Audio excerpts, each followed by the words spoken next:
Good morning, everyone. Today I'm going to explain you about air and water.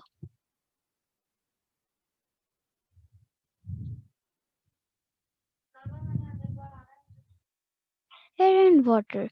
In air, we are going to learn about layers of air and composition of air. Air, layers of air. Air extends about 10,000 kilometers above Earth's surface. The air is divided into five layers. The first layer is troposphere. Changes in weather occurs over here. Next is stratosphere. In this layer, in this layer, a gas called ozone is present, which protects from the use from the harmful UV rays, which are ultraviolet rays. Third layer is mesosphere. In this, meteors burn up. Above the layer of mesosphere is thermosphere. In this, space shuttles orbit. Above the thermosphere is exosphere. Over this, outer space merges. It is also the it is also the last it is also called as the last layer of the air. Air composition. 78% of nitrogen is present in the air. 20.9% of air is present of oxygen is present in the air. 0.9% of argon, and 0.03% of carbon dioxide, and 0.09% of other gases. Oxygen. The gas oxygen is very important because we breathe through it. Nitrogen. Plants need nitrogen for photosynthesis. However, they take the nitrogen from the soil. Carbon dioxide. Carbon dioxide is also important for the plants for the photosynthesis because they breathe carbon dioxide.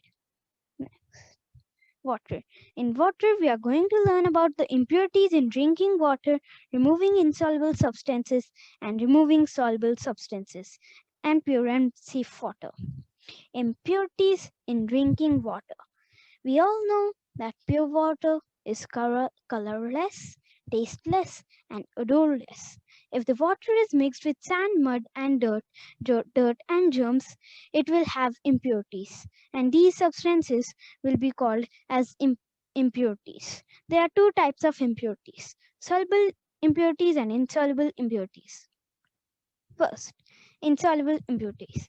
The impurities that do not mix with water are called as insoluble impurities or substances.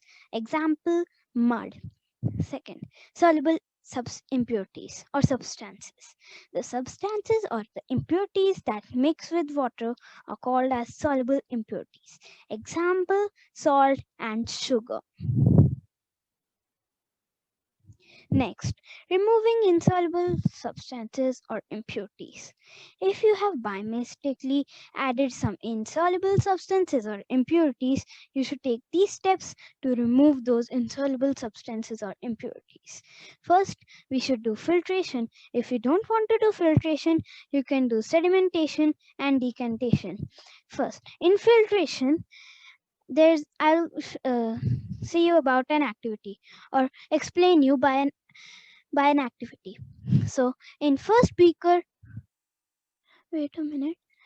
Yeah, in first beaker, the in this there is a water mixed with insoluble impurity, which is sand, and in the beaker 2 or in the beaker B, there is a pure cotton cloth above the beaker, and it's if the cotton cloth would be dusty or dirty, then the water will not be pure.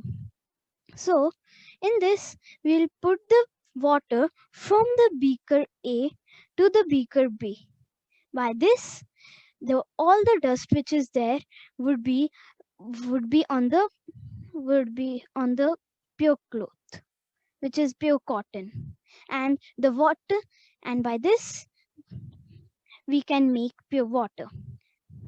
Next, Next is removing soluble impurities. If you have added soluble impurities by mistakenly, you can take these steps to remove soluble impurities. First is evaporation and second is distillation. Evaporation. This is water vapors which are lines which are shown but we can't see water vapor. In this beaker, there is water mixed with soluble impurities. The process of removing water from the soluble impurities is called evaporation. In this process, after a long time, the whole water will be evaporated, and in the beaker, there only will be the soluble impurities. Pure and safe water. To drink pure and safe water, we should do sedimentation, filtration, and chlorination. We cannot say that the water is purified because the industries and factories throw their dump in the water. So we should do sedimentation, filtration, and chlorination to make the water pure. In chlorination, we put some chlorine tabs, which are big, and these the filtration, sedimentation, and chlorination is done in big water.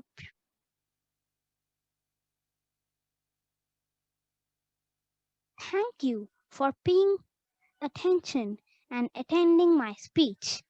Thank you. Now